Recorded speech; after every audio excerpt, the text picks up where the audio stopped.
السلام علیکم ورحمۃ اللہ وبرکاتہ۔ ناظرین، آپ دیکھ رہے ہیں زین مدنی اسلامک چینل اور میں ہوں آپ کا میزبان محمد زین مدنی۔ ناظرین، جیسا کہ آپ کو معلوم ہے کہ ہم ریاض الصالحین ریکارڈ کر رہے ہیں۔ آج ہم ریاض الصالحین کا باب نمبر 7 باب یقین و توکل، یقین اور توکل کا بیان ریکارڈ کرنے جا رہے ہیں۔ اس میں ہم قرآن سے دلائل دیں گے۔ آپ سے التماس ہے کہ ہمارے چینل کو سبسکرائب کریں، لائک کریں، شیئر کریں، بیل آئیکن پہ کلک کریں تاکہ ہر آنے والی نئی ویڈیو آپ تک پہنچ سکے۔ بسم اللہ الرحمن الرحیم۔ ریاض الصالحین جلد اول، باب نمبر 7 باب الیقین والتوکل، قرآن سے دلائل۔ قال اللہ تعالی: ولما رأى المؤمنون الأحزاب قالوا هذا ما وعدنا الله ورسوله وصدق الله ورسوله وما زادهم إلا إيمانا وتسليما۔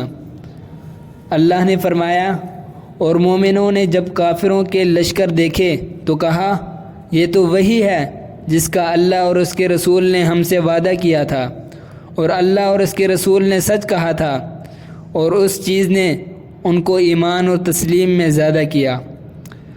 وقال اللہ تعالی: الذین قال لهم الناس ان الناس قد جمعوا لكم فاخشوهم فزادهم ایمانا وقالوا حسبنا الله ونعم الوکیل فانقلبوا بنعمة من الله وفضل لم يمسسهم سوء واتبعوا رضوان الله والله ذو فضل عظیم۔ اور اللہ نے فرمایا، وہ لوگ جب ان سے کہتے ہیں کہ تمہارے خلاف ایک فوج جمع ہوئی ہے، چنانچہ تم ان سے ڈرو، تو اس بات نے ان کے ایمان کو اور بڑھا دیا، اور انہوں نے کہا، ہمیں اللہ کافی ہے اور وہ اچھا کارساز ہے۔ پھر وہ اللہ کی نعمت اور اس کے فضل کے ساتھ اس حال میں لوٹے کہ انہیں کوئی نقصان نہ پہنچا، اور نہ انہوں نے اللہ کی رضامندی کی پیروی کی، اور وہ اللہ بڑے فضل والا ہے۔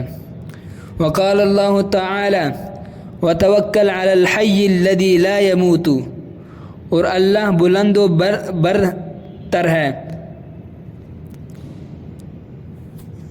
اللہ بلند و برتر نے فرمایا، اور بھروسہ کر اس زندہ ذات پر جسے موت نہیں آئے گی۔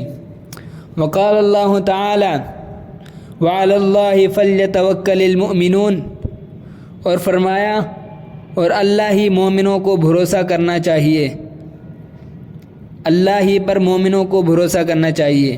وقال اللہ تعالی: فَإِذَا عَزَمْتَ فَتَوَكَّلْ عَلَى اللَّهِ، اور فرمایا، اے پیغمبر، جب تو کسی کام کا پختہ ارادہ کر لے تو پھر اللہ پر بھروسہ کر۔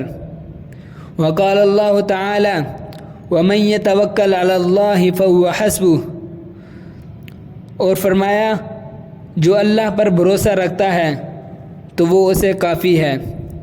وقال اللہ تعالی: انما المؤمنون الذین اذا ذکر اللہ وجلت قلوبهم واذا تلیت علیہم آیاتہ زادتهم ایمانا وعلی ربهم یتوکلون۔